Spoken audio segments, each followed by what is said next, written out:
convidar os irmãos, aqueles que estão com suas Bíblias, a abrirem em Colossenses.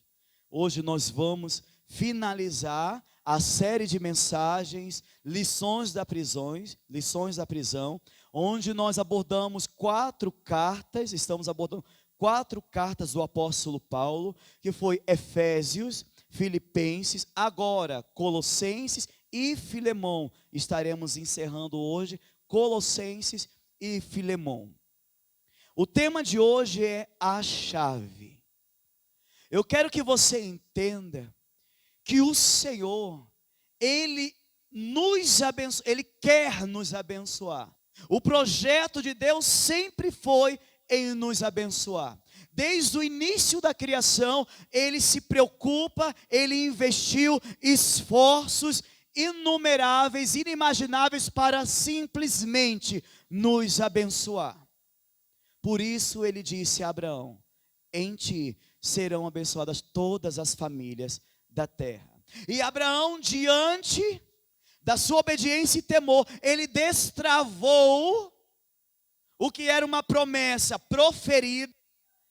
Ele permitiu que o que vinha dos céus se manifestasse na história e chegou até a nós. E quando eu falo sobre a chave, eu estou falando sobre a cada dia precisamos destravar áreas do nosso viver para que a revelação de Deus seja completa em nós. E quando eu falo de destravar, eu não estou falando dessa baixeza que tem no mundo e que tem no baixo espiritismo, na magia, eu não estou falando disso. Pague tanto para destravar os teus caminhos, para quebrar as correntes. Isso é coisa do diabo. Do diabo. Quando eu falo em destravar, eu não estou falando de um caminho, eu não estou falando de uma trilha para você ter uma regalia. Quando eu falo de destravar, eu estou falando de você pegar a chave e abrir os celeiros dos céus sobre a tua vida, amém? Só que você precisa saber qual é a chave, como é que pega e como é que abre isso. Abraão pegou a chave, Abraão destravou, e após a sua obediência, o seu temor, o anjo mais uma vez veio até Abraão e disse: porque foste fiel e obedeceste à voz de Deus. Aí ele repetiu as promessas.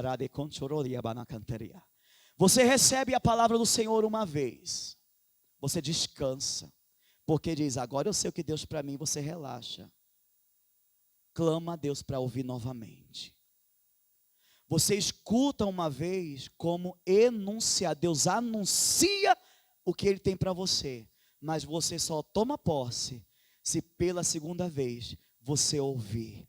Mas essa segunda vez você está ouvindo a liberação, ao que foi prometido agora sendo entregue. Não descanse porque um dia você ouviu a promessa. Não descanse porque um dia alguém no nome do Senhor falou contigo. Não descanse porque você leu um texto bíblico e tomou para si a promessa. Não descanse, porque enquanto você não tomar a postura de temor para ouvir a segunda vez, ela não acontece. Ela não vai ser real. A promessa só foi real para Abraão porque ele teve temor. O temor de entregar o que era mais precioso para ele, para obedecer ao Senhor. Talvez Deus tenha coisas grandiosas, talvez não, Deus tem. Deus quer executar a obra dele na tua vida, Deus quer te abençoar em todos os aspectos. Mas você está destravando na tua vida meios para que as promessas, a unção, o que Ele disse que vai fazer, aconteça em você.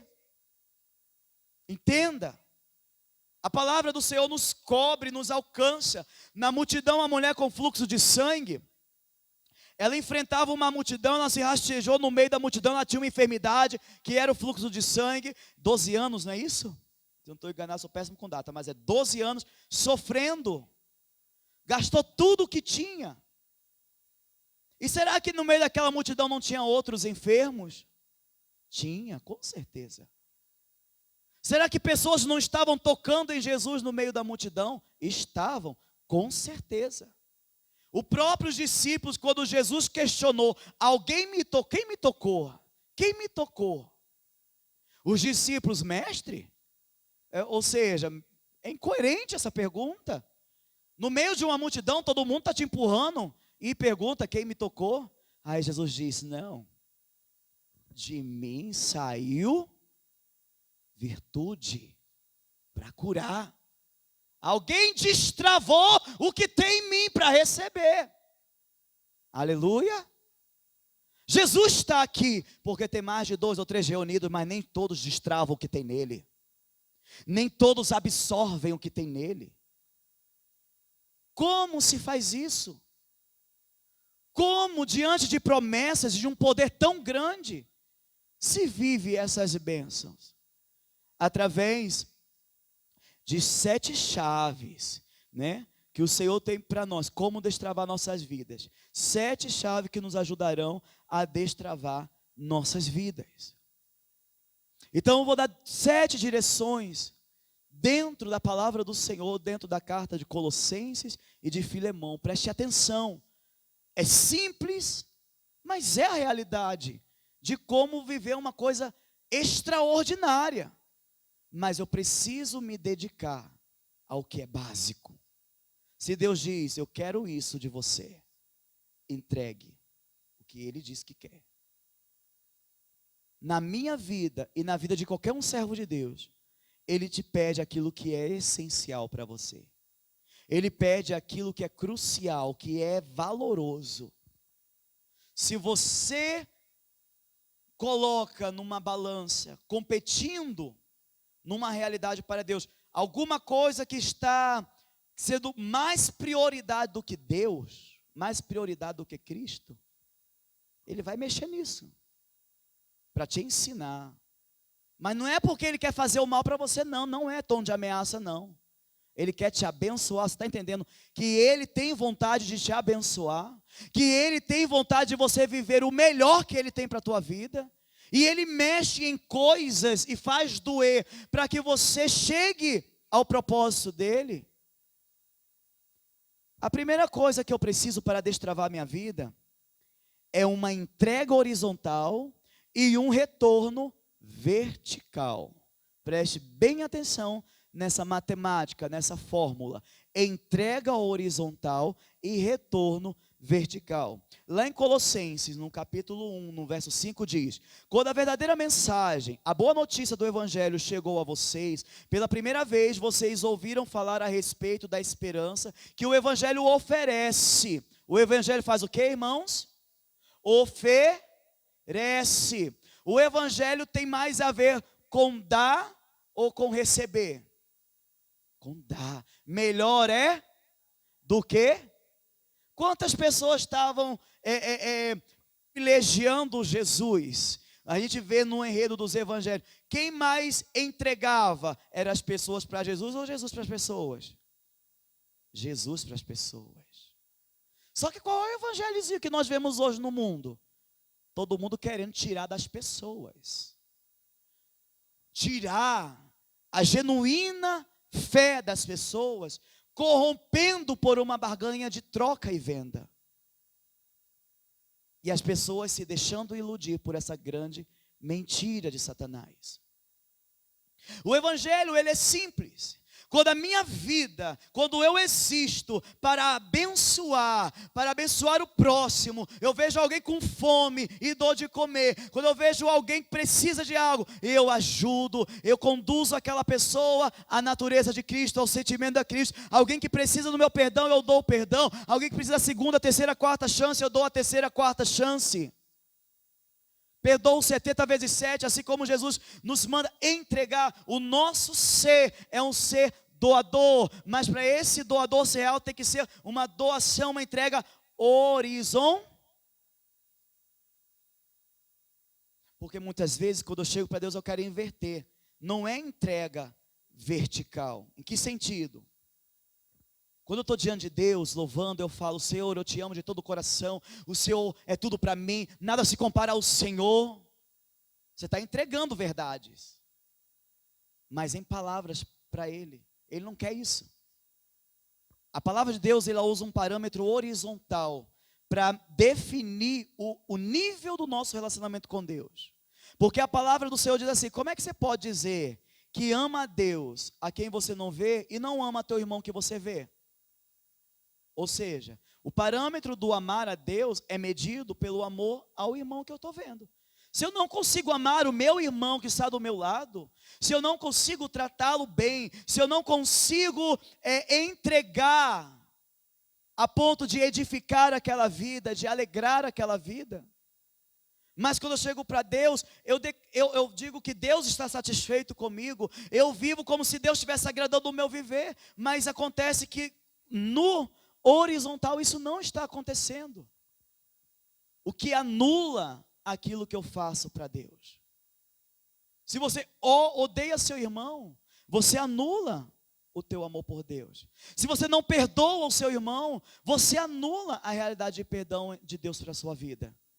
Porque o Senhor Deus, Jesus diz que aquele que não perdoa, o Pai também não perdoará. Veja, tudo é uma realidade horizontal. O que eu digo para Deus, eu tenho que estar vivendo em volta. Epáfras foi o servo de Deus, usado para edificar a igreja em Colossos, através das orientações do apóstolo Paulo. Um período de dificuldade onde estavam afrontando demais a igreja, a perseguição. Prova disso é que Paulo estava preso numa prisão domiciliar, aonde Paulo podia receber visitas, ele podia orientar seus servos para que a obra fosse feita. E o gabinete de Paulo era lá na prisão, aonde dali partiam as orientações, e essa igreja em Colossos surgiu por este servo de Deus a quem ele orientava e passava grandes dificuldades. Mas que entendeu, aí o apóstolo Paulo aqui está mostrando como o evangelho chegou até aquelas pessoas. O evangelho chegou oferecendo, se entregando, não exigindo, ao contrário. Nós hoje queremos fazer avivamento ou converter as pessoas, exigindo entrega delas, quando nós devemos nos doar, nos entregar. E esse entregar significa trazer a realidade de Cristo para a nossa convivência horizontal com o próximo. É essa a entrega. Sacrificar tempo com qualidade, tempo para Deus, tempo com Deus para o próximo, para o reino, para a pregação do evangelho. Eu preciso tornar essa entrega, não é apenas uma entrega de pão e água, não, é a entrega do seu tempo, é a entrega do seu investimento de inteligência, o seu vigor para o Senhor. E o retorno, esse princípio do retorno vertical é: nunca espere nada pelo que você entregou. Horizontalmente, espere de Deus, porque a nossa recompensa vem do Senhor. Porque muitas vezes, irmãos, deixamos de nos entregar porque falamos: mas eu só recebo isso, em troca só acontece isso, porque a tua visão está errada do evangelho. Enquanto você pensa que não recebeu aplausos, ou que isso é motivo, você não foi elogiado, reconhecido, porque fez algo se entregando e foi caluniado ou foi maltratado, o que importa é o que você fez verdadeiramente dentro do parâmetro de Deus. E se não recebeu aplausos e recebeu pedradas, louve e engrandeça, porque a tua recompensa vai ser real, mas quem te recompensará será o Senhor. Quem te chamou? E o apóstolo Paulo deixa isso claro nessa partezinha quando ele diz: por isso, a fé e o amor que vocês têm são baseados naquilo que esperam e que está guardado para vocês no céu. O que é nosso está guardado no céu. Por isso, irmãos, não se baseie apenas no favoritismo das pessoas. Não se baseie em um apoio da maioria pelo que você está fazendo ou iniciando. Não espere nem pela aprovação familiar. Quando você se converte, a família é a primeira a te denegrir. Não espere. Agora faz o que? Espera o retorno que vem do Senhor. Porque aqueles que te criticam, daqui a pouco está contigo. Aqueles que te apontam, daqui a pouco estão sendo alcançados porque você está testemunhando, está honrando ao Senhor. E assim isso é uma chave. Pense você que no momento em que você se entrega, sem a preocupação de ter retorno, você não se frustra. Você vai ter uma liberação no seu coração. Por que nos trava na vida? Frustração, decepção. Porque nossa expectativa está em pessoas, em corresponder o que nós fazemos de melhor por elas. Tem gente que diz, eu sempre faço isso pelo próximo, mas eu não recebo mesmo. Está errado a tua visão. Você recebe sim, e melhor, mas vem de Deus. E no tempo certo Ele honra. E eu não estou falando que Ele só vai te honrar no céu, não. Ele honra aqui na terra, amém? Ele honra aqui na terra. Agora, no tempo certo, de uma forma sobrenatural. Agora, eu tenho que saber esperar. Eu tenho que saber preparar a lenha, eu tenho que saber preparar o fogo e esperar que o sacrifício, ele vem como providência de Deus, que é Cristo se manifestando, é Cristo se revelando, é Ele mostrando que vive em nosso viver. E a segunda chave que você precisa para destravar a sua vida, está aqui no verso 16, que diz assim: pois por meio dele, Deus criou tudo no céu e na terra, tanto que se vê como que não se vê, inclusive todos os poderes espirituais, as forças, os governos e as autoridades. Por meio dele, para ele, Deus criou todo o universo. A segunda chave para destravar é essa compreensão que você tem que ter. Isso aqui você tem que ter um entendimento que essa questão de por meio dele, que é Jesus, é a realidade do processo. Jesus diz, eu sou o caminho. Caminho é para dar acesso a algum lugar. É o processo. Jesus é esse processo. É o dia a dia. É Jesus. É nele que temos que caminhar. Para ele, é o objetivo final. Toda glória, toda vitória, tudo isso é convergindo em Cristo. É para anunciar Ele, é para exaltar Ele. Mas o segredo é que Ele se revela no processo. Que quando eu caminho, praticando a primeira realidade aqui, me entregando, me doando, eu tenho que entender que eu estou fazendo no processo em Cristo.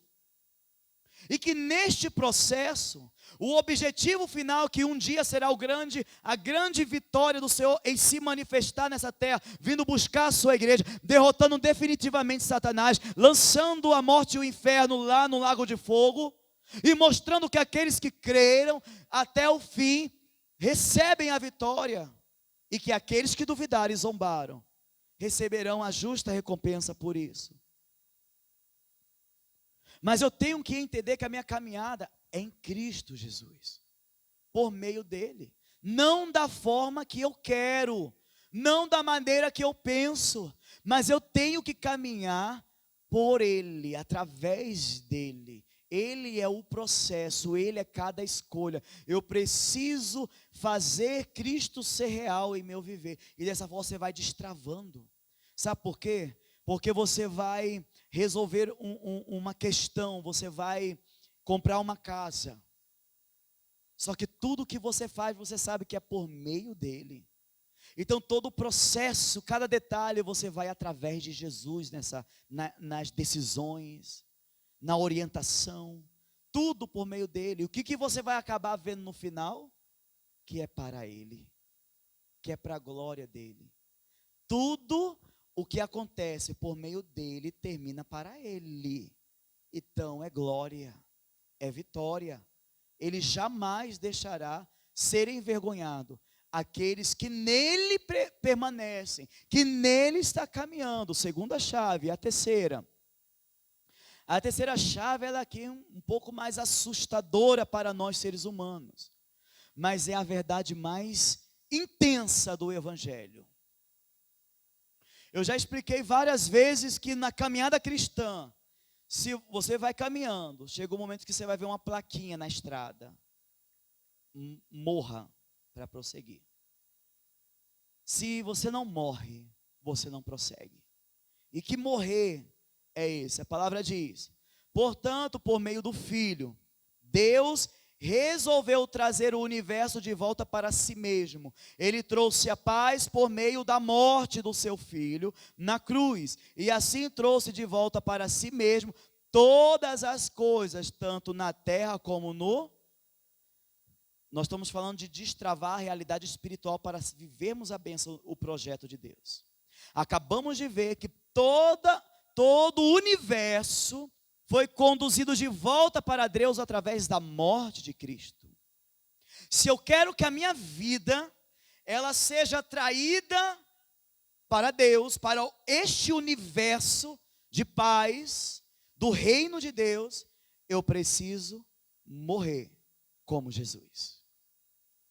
Entregar a minha vida como Jesus entregou, 1 João 3,16. Assim como Cristo entregou sua vida pelo próximo, nós também devemos entregar a nossa vida. Eu preciso morrer. Como morrer? Lembre-se, viver horizontalmente, né, em a entrega horizontal, que vai requerer renúncia, que vai requerer abrir mão dos meus sonhos, dos meus caprichos, dos meus comodismos e privilégios, para me entregar mais, para me doar mais, sem esperar nada em troca, sabendo que vem de Deus, sabendo que este processo só acontece em Cristo, e cada vez que eu estou avançando, aí eu chego no morrer. Por que eu morrer? Porque a cada momento que você decide se entregar por amor a Cristo, na obra, para o próximo, servir ao próximo, juntamente com a igreja, quando você decide fazer isso em Cristo, obedecendo, levanta-se uma oposição. Os 3 maiores inimigos que nos querem longe de Deus: o mundo, a carne e o diabo. São esses 3 inimigos que tentam todos os dias nos afastar de Deus. Na carta aos Colossenses, trata-se da carne. Nossas vontades, nossas inclinações nos afastam, e é aí que vem a morte. Quando eu crucifico a minha vontade, eu digo não, eu permaneço no Senhor. Vem uma oportunidade que parece maravilhosa, mas aquilo vai te afastar do Senhor, você diz não. Há exemplo entre nós, que não está mais entre nós, mas que eu oro ainda. Mas eu lembro num aconselhamento numa tarde aqui, aonde eu disse, o problema é, eu não tenho emprego, não tenho isso, não estou conseguindo. Dei uma oportunidade, falei assim, tem uma forma de você gerar o financeiro na sua vida. Assim, assim, assim, quer? Não quis. Daqui a pouco apareceu uma porta, glória a Deus. Que porta? Como é que é? É isso, é para trabalhar em tal lugar, não vou falar detalhes, que é questão ética. Para trabalhar em tal lugar, em tal horário, eu disse, não é de Deus. Você está bem em Deus, está num processo de libertação e está bem avançado. Você está bem, você já está refletindo luz nos seus olhos. Se você entrar nesse emprego, você vai se afastar, o diabo vai te carregar. Não deu outra. Por quê? Aquilo que parecia uma oportunidade, os horários impediam qualquer tipo de culto da presença. Era um horário que estava expondo a pessoa aos riscos em relação à sua inclinação e natureza. Logo, eu não quero morrer. Eu quero dar vazão ao que eu quero. Aí é nessa etapa, onde se iniciou um processo, que aqui acaba. As pessoas não querem morrer. E a palavra do Senhor, o próprio Cristo diz, que aquele que achar a sua vida a perderá, mas aquele que perder a sua vida a encontrará. Perder a sua vida não é ficar doido, alienado. Perder a sua vida é tirar do teu querer o controle dela e entregar ao Senhor, mesmo que isso confronte o teu ser, mesmo que você se sinta puxado para outra coisa, você mata o teu ser, você crucifica através da cruz, através da morte. E nós temos que estar morrendo, irmãos, todo dia, porque a morte faz parte de um processo. Cada dia eu mortifico mais a minha vontade, cada dia mais eu mortifico a minha mente, cada dia mais eu vou mortificando, e assim por diante. Aí você distrai, porque quando você mortifica teu ser, outra coisa se manifestará, e é o Espírito de Deus. É a unção do Senhor. Quanto menos de você, mais de Deus. Que diminua eu, disse o apóstolo Paulo, para que Cristo cresça. Para que Cristo apareça. Então, que em nossas vidas estejamos também destravando os céus em manifestação, simplesmente anulando, mortificando nosso viver. A quarta chave é 2 segredos em um. Está no versículo 27 do capítulo 1 e no versículo 2 e 3 do capítulo 2, onde diz: e o segredo é este: Cristo está em vocês, o que lhes dá a firme esperança de que vocês tomarão parte na glória de Deus. E o segredo é Cristo, o qual é a chave que abre todos os tesouros escondidos do conhecimento da sabedoria que vem de Deus. Eu não falei em pegar a chave? Abrir os céus? Pegar a chave é Cristo. Cristo é a chave. Mas não é a chave que eu pego fora de mim. Ah, peguei Cristo. Onde é que está? É uma chave ungida? É uma chave de alguma coisa? Não.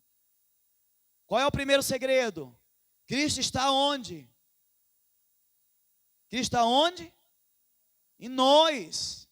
Quem é a chave? Aonde está a chave? Se está em nós, como é que abre então? Vivendo. Vivendo. Nós procuramos as soluções em campanhas espirituais, em vigílias poderosas, em unção. Tem glória, tem providência, tem milagre, tem, mas nada disso abre os céus para você. Cura não abre os céus para você, já é alguém que aprendeu a fazer isso. Libertação não abre os céus para você, porque já foi alguém que aprendeu a fazer isso. Você tem que abrir os céus. E a chave está em você.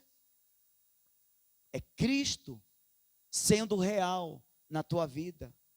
Usando, olha, primeira lição, primeira chave, segunda chave, terceira chave, está tudo aqui.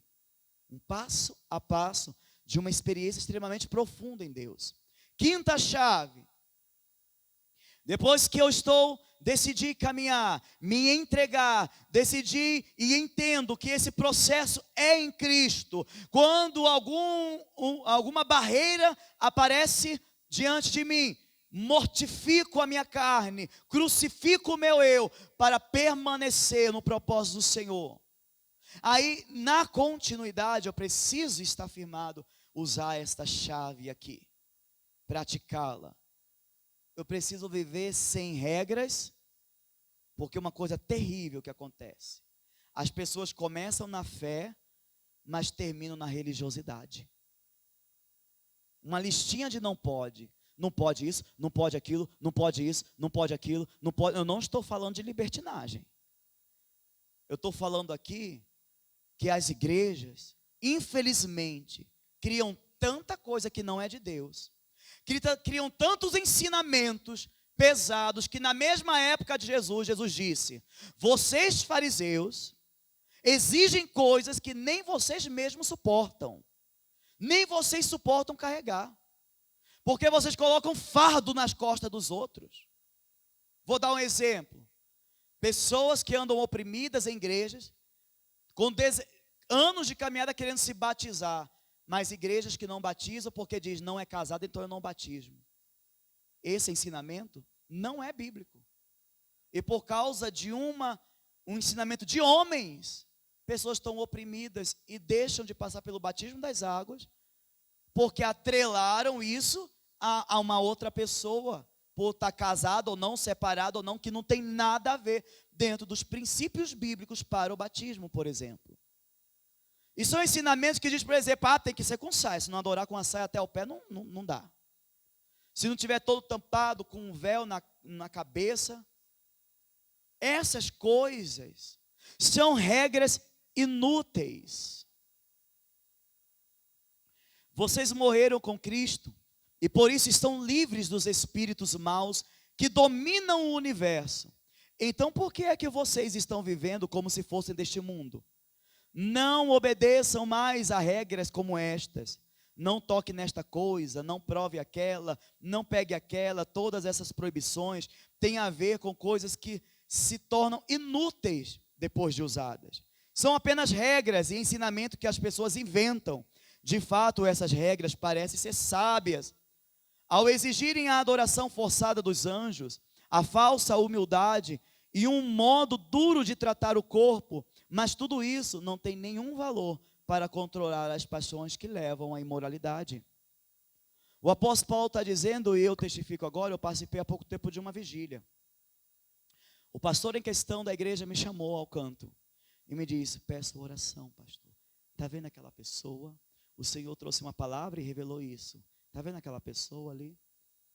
O marido dela está preso porque violentou a própria filha. E eu falei, onde é que está a filha? Olha o tamanho da filha. Uma criancinha. E por que isso acontece? Porque regras, religiosidade por rituais e tradições, não coopera e não te dá força para vencer inclinações da carne. Mas o que te faz vencê-las é verdadeiramente a terceira chave.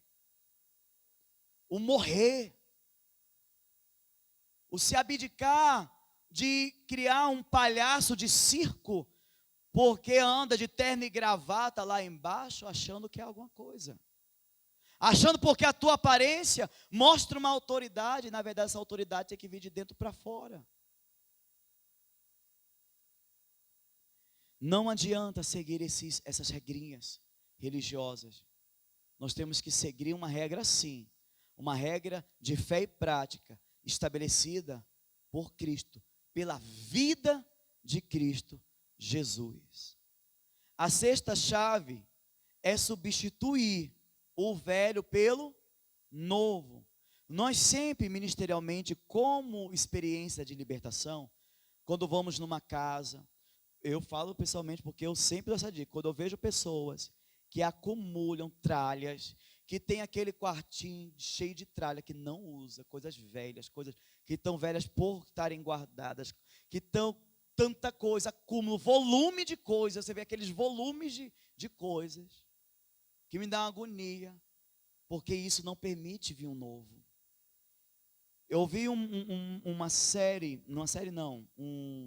documentário sobre uma doença que tem eu esqueci o nome, mas é uma doença justamente que uma família, mas aí é no exterior, que eles têm de juntar tudo, então quando você entra na casa, você não tem espaço para andar dentro de casa, porque são tralhas, são revistas, volumes de revistas, jornais, e tudo que você imaginar, por exemplo, eles fazem um lanche, guardam a vasilhinha, o isopor, tudo, e aquela montoeira de coisas, era um volume imenso.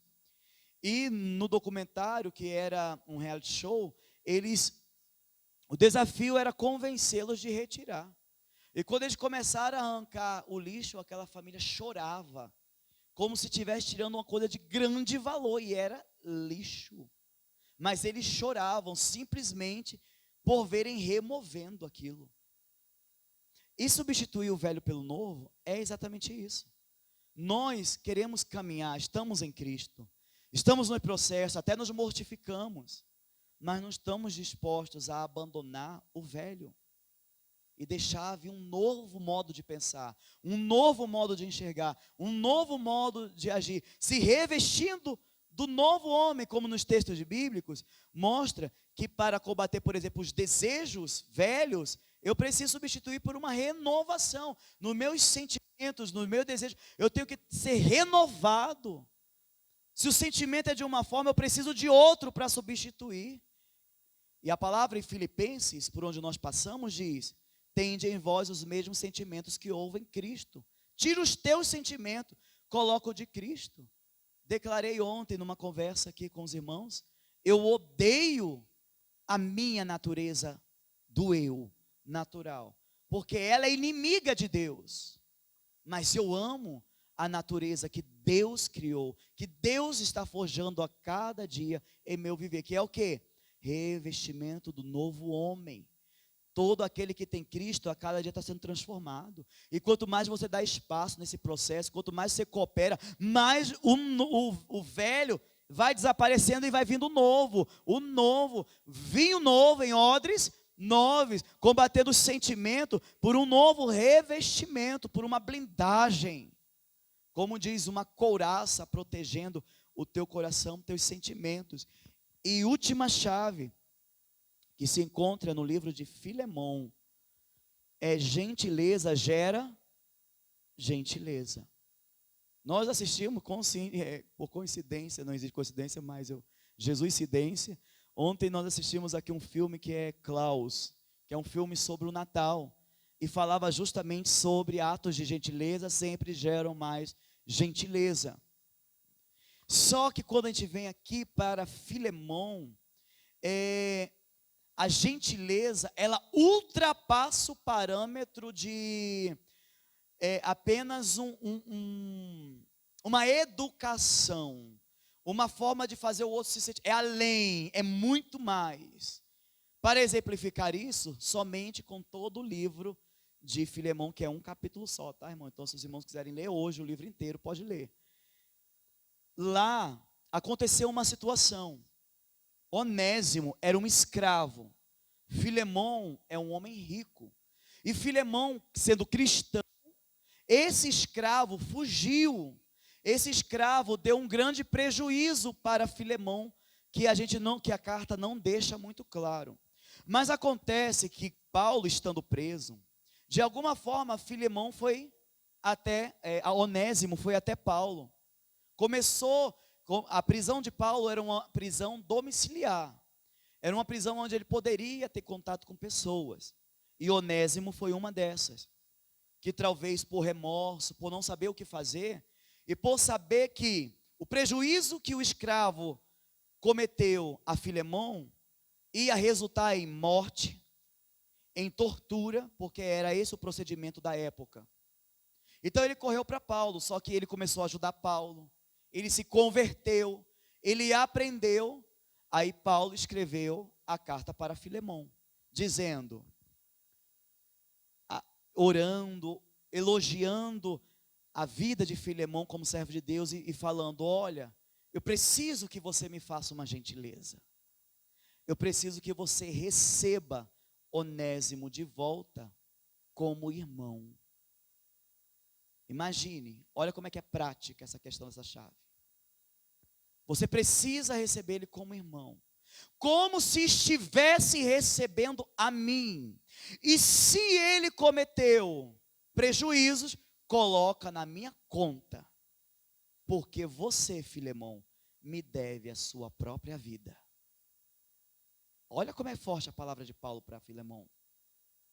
Receba esse que te prejudicou, e não mais como escravo, mas como irmão da fé. Cuide dele, trate dele, conte com ele, porque antes ele era inútil, mas agora ele é prestativo, porque antes ele não tinha Cristo, agora ele faz parte da família de Deus, agora ele é útil, ele é um cooperador da fé. Receba-o, ajude-o, e não mais como um escravo, mas como um irmão. Gentileza para o cristão, irmãos, não é fazer um favor. Gentileza não é apenas dar um sorriso e tratar com educação. Gentileza cristã é abrir mão dos nossos direitos e até mesmo do que nós deveríamos fazer como justiça para com o outro, abrir mão disso para aceitar a justiça de Cristo na vida daquela pessoa. Ou seja, aquela pessoa sempre te fez mal e até te prejudicou. Gentileza cristã é quando aquela pessoa se converte. Aquela pessoa te fez um mal profundo, mas você ajuda, aceita, investe naquela vida e conta com aquela pessoa como um cooperador da fé, porque agora passa a ser parte do exército de Deus. E você não olha mais como aquele que me fez mal, aquela que me agrediu, aquele que me jogou a pedra. Não, você olha como faz parte do corpo de Cristo, é um comigo em Cristo Jesus e coopera para a fé. Só quem tem essa gentileza é o povo de Deus. Só quem exerce a gentileza nesse nível é o povo cristão. E tudo indica, pelo contexto do Novo Testamento, que Filemão seguiu as palavras de Paulo. E o interessante é que Paulo usou um parâmetro tão prático, falando: você deve a sua vida, e você sabe que deve a sua vida a mim. E Paulo não estava se pedindo um favor para ele, uma coisa para ele. Estava pedindo para ele receber aquele que um dia serviu ao próprio Filemão. Então, isso é viver Cristo. É quando você anula teu ser, anula tuas reações, anula tua justiça própria, para viver a gentileza de Cristo na terra. Essas são as chaves. Pega essas 7. São 7, é muita chave. Não se preocupa.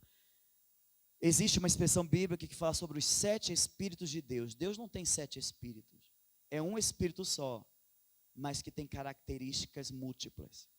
Essas 7 chaves é uma só. O segredo é Cristo é a chave, e a chave está em nós. Elas são distribuídas em 7 para que você entenda como faz. Então nós temos aqui, fechando a série de mensagens, as chaves para destravar a nossa vida. E que para esse ano de 2021, você esteja vivendo uma vida destravada, uma vida onde os céus, como uma cachoeira de glória, esteja fluindo através de você, vindo do céu e diretamente para o próximo. E o mundo sabendo que Deus existe, porque a promessa de Deus diz que a glória de Deus enche a terra como as águas cobrem o mar. É quando isso daqui se torna real. É quando destravamos nossas vidas que o verdadeiro avivamento acontece. Amém? Fiquemos de pé na presença do Senhor. Santo Deus, mais uma vez nós te agradecemos por tudo que tens feito. Obrigado por esta palavra viva, Senhor.